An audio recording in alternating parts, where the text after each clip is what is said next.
The whole thing is discussed in great detail in Science's Context Forum, and thanks for listening.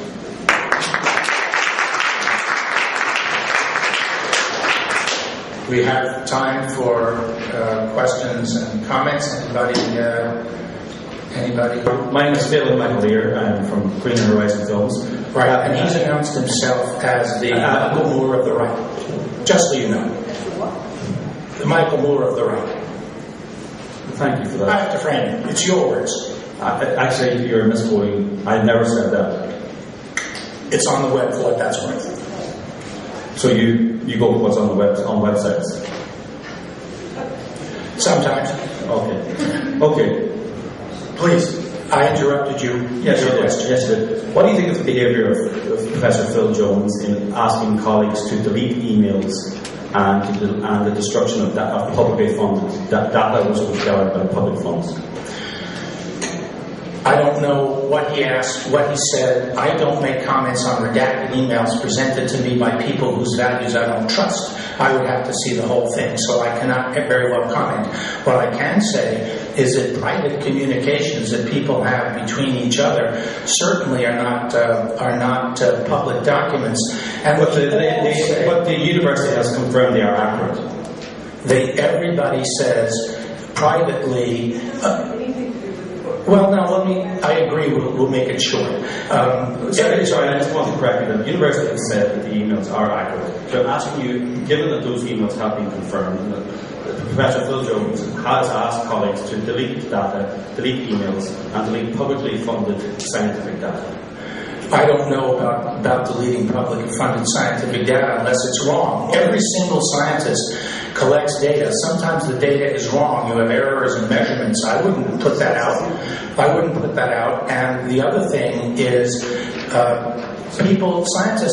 scientists, okay, I'll just finish answering this question. Scientists are a very, very open community. They really dislike advocacy.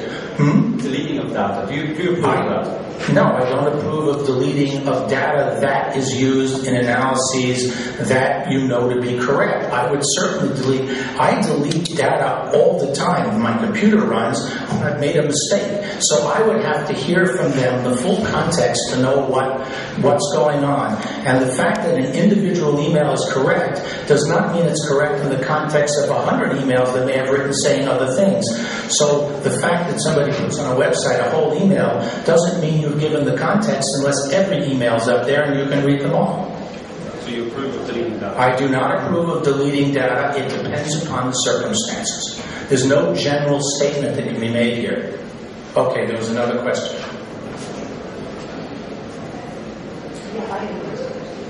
By the way, one more thing. I also don't approve of partial quotes, as your website did on me. Thank you. Well, I don't approve of Stanford sending solicitors' letters silencing journalists, which is what Professor Schneider did. We interviewed him, and when I asked him awkward questions, he got Stanford University to send me a legal letter to my documentary. And that's because your people lied by telling me... They did not lie. You gave an interview, and when the interview didn't go your way, you said you used Stanford legals. This is the thing. I have done about 3,500 interviews in my life, and only twice in my life have I pulled the plug on somebody when I became convinced that it was a trap, a trick, and disingenuous. And that's the message you conveyed when you tried 10 times at the end to get me to say something negative about Al Gore. And I told you, I can't say that without you giving me the full quote. You never gave me the full quote, and it was completely obvious it was a setup. And if I had a legal way to pull the plug on you, who I don't trust for a second, I did. And I'd do it again. Because you, I don't believe to be a fair and balanced journalist. And the bit that your crew put on about me, talking about warming versus cooling, I had a 7-minute interview. By the way, it's recorded. One of my students, unknown to me, recorded it. We have a 7-minute segment where I explain in detail how that warming and cooling incident, and what does he put on it, that I'm a flip-flop. That's the kind of journalist this guy is. He's an Ivy League. Next. Can't answer it because it's true. Next. I'm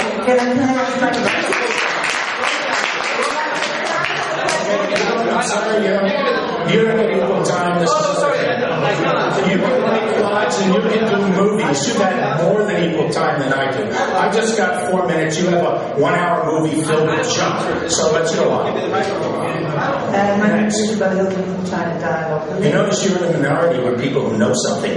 Yeah. The latest opinion polls do show a diminution of public understanding of support for climate science. I'm sure we all can see why this is happening. Indeed.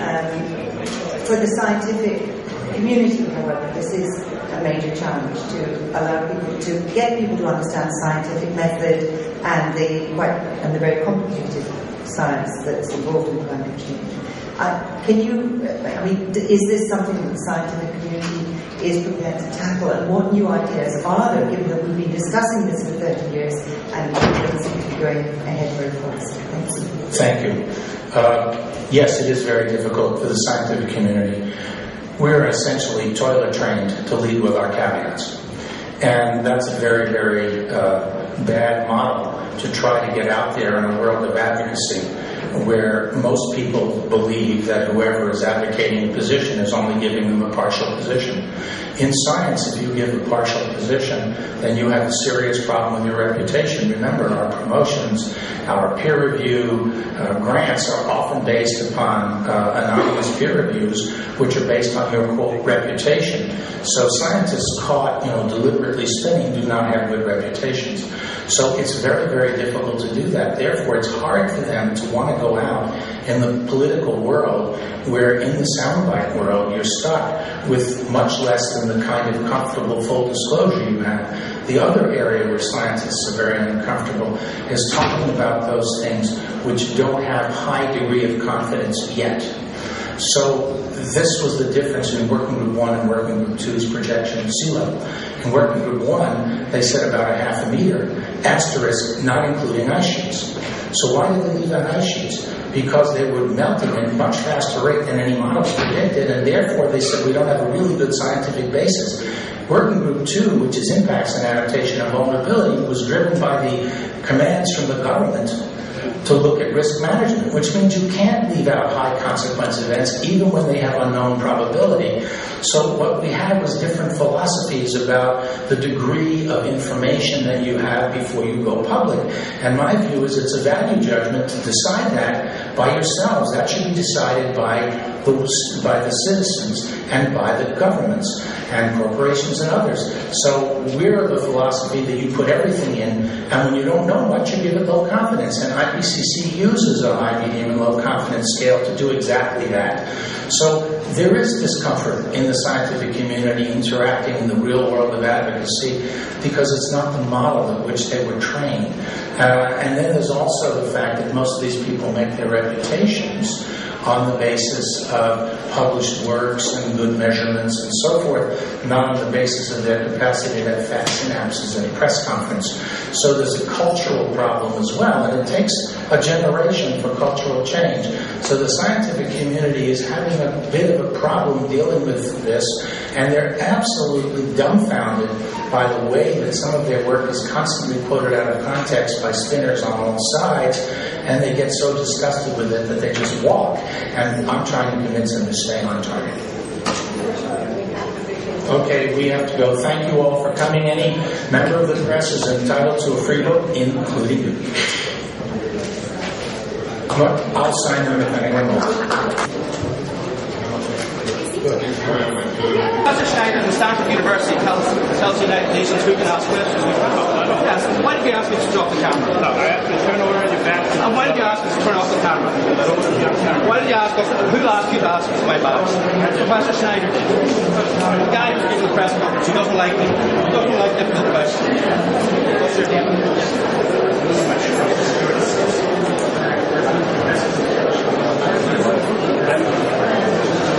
So this is what Professor Stephen Schneider can ask for cameras to be turned off. And he gets security.